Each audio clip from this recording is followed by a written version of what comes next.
இன்னைக்கு நம்ம வீடியோல எத பத்தி பார்க்க போறோம்ன்னு பார்த்தீங்கன்னா, இந்தியாவிலேயே இந்த மாதிரி ஒருத்தருக்கு இந்த அளவுக்கு நெருக்கடிகள குடுத்திருப்பாங்க அப்படின்னு சொன்னா, இந்த தேர்தல்ல தான் இருக்கும் அப்படின்னு சொல்லிட்டு நான் நெனைக்கிறேன். மக்கள் தரப்புல இதான் சொல்லப்படுது.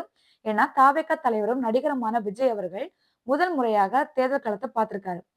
இதுல அவருக்கு பல இடையூறுகள குடுத்துட்டு இருந்தாங்க. இந்த நேரத்துல வேட்புமனு தாக்கல் செஞ்சாங்க. வேட்புமனு தாக்கல் செய்யும்போது, அந்த வேட்புமனு தாக்கல் ரூ.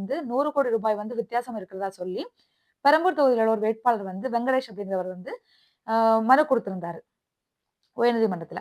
இந்த மனுவ உயர்நீதிமன்றம் தள்ளுபடி பண்ணியிருக்கு. என்ன காரணம் அப்படின்னு பார்த்தீங்கன்னா, ஏற்கனவே இதே மாரி ஒரு கோரிக்கைய மனுவா குடுத்திருந்தாங்க. அத தள்ளுபடி செஞ்சதுனால, அதே மாரிப்பட்ட வழக்கு அப்படிங்கிறதுனால இத ஏற்க முடியாதுன்னு சொல்லி, இத நீதிமன்றம் தள்ளுபடி செஞ்சிருக்காங்க. இது எந்த மாரி எதுக்காக மனு குடுத்திருக்காருன்னு பார்த்தீங்கன்னா இவர் குடுக்கக்கூடிய வேட்புமனுல ரூ. 100,00,00,000 வித்தியாசம் இருக்கு. அத வருமான வரித்துறை இத விசாரிக்கணும் அப்படின்னு சொல்லிட்டு மனு குடுத்திருந்தாரு. அது மட்டும் இல்லாம அவருடைய மனைவி விஜயனுடைய மனைவி சங்கீதாவுக்கு ரூ. 12,60,00,000 கடனா குடுத்ததா சொல்றாரு. இது கொஞ்சம் பெரிய தொகையா இருக்கனால சந்தேகமா இருக்கு. அதையும் விசாரிக்கணும்னு சொல்லியிருந்தாரு.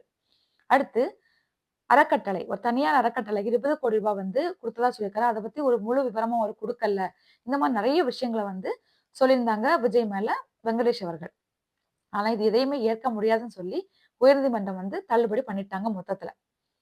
2 தொகுதியில போட்டிட்டு இருக்காரு. பெரம்பூர் மற்றும் திருச்சி கிழக்கு தொகுதியில போட்டிட்டு இருக்காரு தாவேக்கா விஜய் அவர்கள். இதுல இவருக்கு போட்டியா வரக்கூடிய ஏதோ ஒரு வேட்பாளர் தான் இந்த மாரி பண்ணியிருக்காங்க. கண்டிப்பா இந்த வேட்பாளர் எந்த தொகுதியா இருப்பாங்கன்னு உங்களுக்கு எந்த கட்சிய சேர்ந்தவங்களா இருப்பாங்கன்னு தெரிஞ்சுச்சுன்னா, கண்டிப்பா கமெண்ட்ல சொல்லுங்க. எதற்காக இந்த பிரச்சனைகள மறுபடியும் விஜய் மேல ஒவ்வொரு பிரச்சனைகளா சுமத்திட்டு வராங்கன்னு தெரிஞ்சாலும் கமெண்ட்ல சொல்லுங்க. மக்கள் தரப்புல என்ன சொல்றாங்கன்னா, இதுவே முதல் வெற்றி. தவேகா தலைவருக்கு கிடைத்த முதல் வெற்றி. எல்லாமே வெற்றி தான் கிடைக்க போகுது அப்படின்னு சொல்லியிருக்காங்க. இத பத்தி உங்களுடைய கருத்து என்னன்னு சொல்லிட்டு கமெண்ட்ல சொல்லுங்க.